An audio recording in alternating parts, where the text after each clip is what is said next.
Today was a big day in Guadalupe County Commissioner's Court. It was the return of Cloudburst in their quest to get a tax abatement for their $14.5 billion data center that's going to go in on the northern end of Guadalupe County.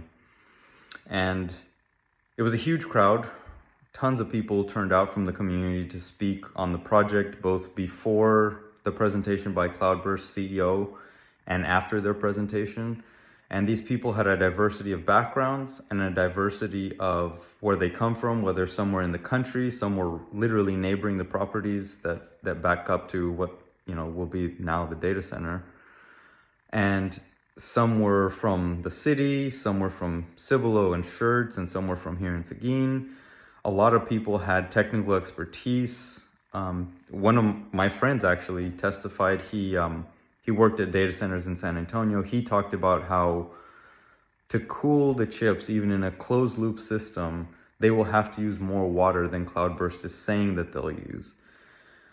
After about 4 hours of public comment and back and forth, and including the presentation, which I thought was really severely lacking in detail and was pretty elementary for the level of what this project is, the commissioners and the judge spoke about why they either supported or opposed the project.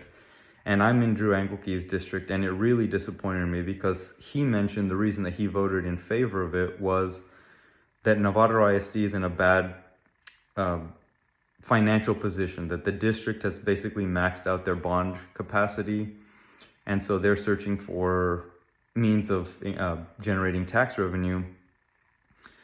And for me, the fact that the state legislature has put districts, and in this case, commissioners and city council members, in a position where they have to compromise natural resources and public health to make a deal to bring in revenues is pathetic.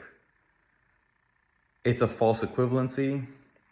It's not forward-looking. And it represents a lack of accountability that we have elected officials like Alan Schoolcraft in the legislature who are allowing this to happen on their watch. That accountability is one of the reasons that I'm running. I am just a normal citizen of Guadalupe County. I live in Seguin, and I'm just frankly pissed off at seeing these kind of things happen.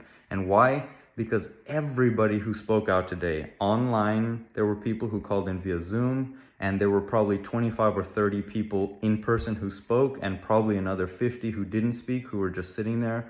A lot of the people who spoke were first-timers, and they were nervous, but they felt compelled to speak because we don't want this in our backyard.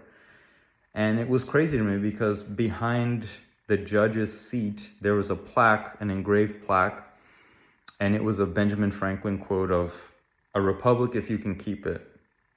And I thought that was interesting because today, the public that make up that republic spoke out in opposition, universal opposition to this program, and yet we watched it pass by a 3-2 vote.